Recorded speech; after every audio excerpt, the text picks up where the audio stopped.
one of those guys who, same thing, if you look at the cast, you've got Dean Jagger, Jim Young, these are some solid actors. They've all had solid roles behind them, and it's so easy to sometimes forget that, when you're making a martial arts movie, sometimes some actors will not do it because they feel it's below them, they feel the material is not up to their level. And I think that's an issue that people get, that sometimes the hardest role in a martial arts movie are the non-fighting roles, because you're sometimes there just to provide exposition. And for some actors that can be very frustrating, that they know they're being overshadowed physically, and that they're just there to provide the exposition or the dialogue or the dramatic backup. And I think sometimes that's the hard thing for some actors to deal with.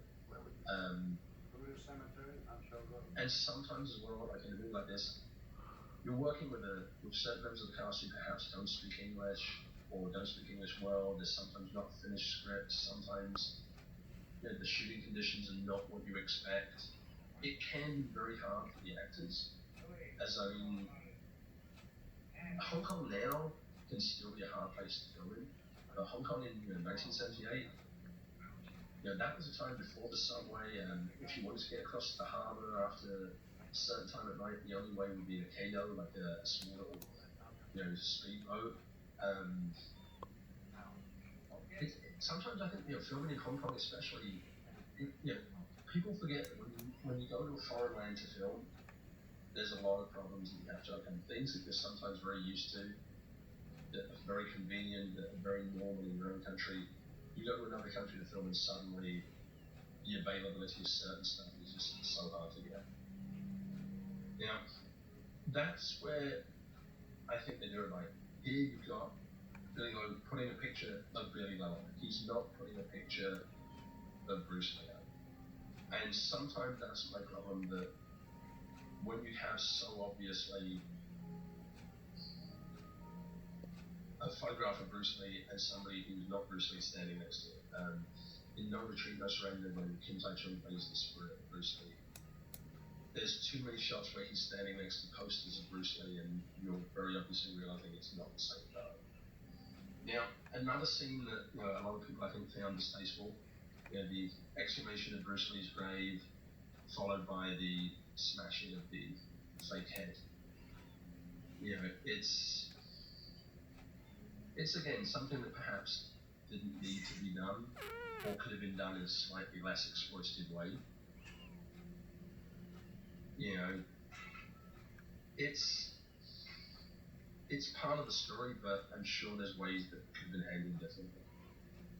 Although I said my big question is how does Hugh O'Brien manage to wear three-piece suits all the time in Hong Kong and never sweat? I mean, that astounds me. Now we've got another scene where it's actually just around the corner from the Red Pepper restaurant. This is the Polo Kirk in Causeway Bay. Polo Kirk is a community centre in Hong Kong. It's it's a kind of charity, and it's just such a great moment. It's here for the first time. Colin Kent's character realizes that Billy is alive and well, and that he has been trying to keep her safe. And also, the shadowy exterior allows them to sell the idea that it is Bruce Lee. To me, there are too many moments where you've got Kim Tai-chung or a Hong Kong businessman playing Bruce Lee, and they're standing in the open, looking into camera, and being very obviously not Bruce Lee, and then you cut back to a clip of the real Bruce Lee, and it's so hard to sell the idea. This scene, they seem to do it right. It's such a cool idea. He's in the shadows, he's separated from her by the gateway, you feel that sense of isolation for both characters. But, there are too many moments where it's just suddenly, boom, Bruce Lee, not Bruce Lee, Bruce Lee, not Bruce Lee. Side angle, whatever. Now he tells her to run because he realizes they've followed her, and she's about to head into Murray House to get kidnapped. Well, Billy has to take action. Once again, Yeah, the motorcycle gang is out there using the, some very, very 70s style walkie-talkies and mobile telephones. As Dean Jagger sits nicely in his very cool 70s exterior, waiting for news. And I said, this is Murray House, which is in central Hong Kong.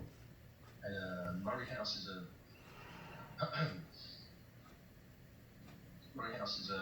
the Murray building is actually just down from the Peak Tram.